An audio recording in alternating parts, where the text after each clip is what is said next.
Good afternoon students, আশা করছি তোমরা সকলেই ভালো আছো। পরীক্ষা একেবারে দোরগোড়ায়, তো তার জন্য আমরা সমস্ত টেক্সটগুলোকেই ছোট ছোট করে রিভিশন করে নেব। আর রিভিশনের জন্য এই ধরনের শর্টস তোমার যথেষ্ট হেল্পফুল হবে বলে আমার বিশ্বাস।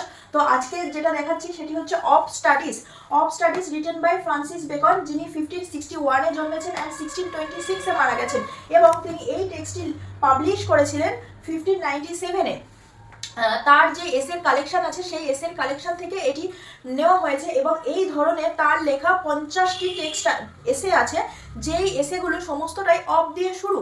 তো এই টেক্সটার মধ্যে ফ্রান্সিস বেকন বলতে চেয়েছেন যে আমরা কেন পড়াশোনা করি, বা পড়াশোনা করে আমাদের কি হয়, কি উপকার হয় আমাদের।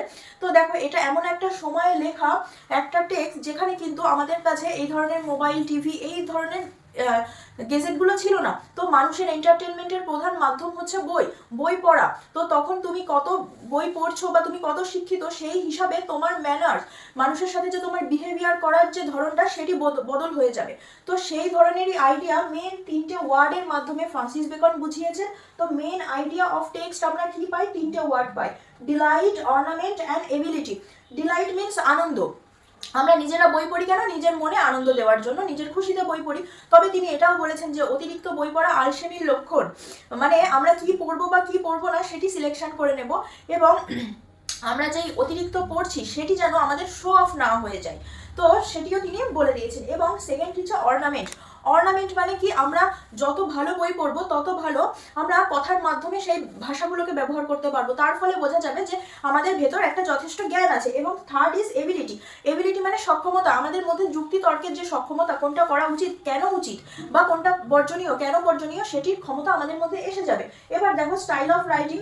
বেকনের স্টাইল অফ রাইটিং ছিল শর্ট, কনডেন্স। তিনি ছোট করে বলবেন, কিন্তু যা বলবেন সেটা রিডারের যেন সহজলভ্য হয়, বোধগম্য হয়। কন্টেন্টস ওয়েতে বলবে, যথেষ্ট তিনি এক্সাম্পল দেবেন এবং কম্পারিজন করবেন যাতে রিডার ইজিলি বোঝে, এবং আর্গুমেন্টেটিভ ওয়েতে বলবেন যাতে রিডারের কাছে সেটা অ্যাকসেপ্টেবল হয়।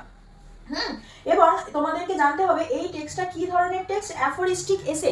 প্রথম কথা, এটি একটি এসে, এবং সেকেন্ড কথা কি ধরনের এসে, এটি একটি অ্যাফোরিস্টিক এসে। এবার সবই বলে দিয়েছি।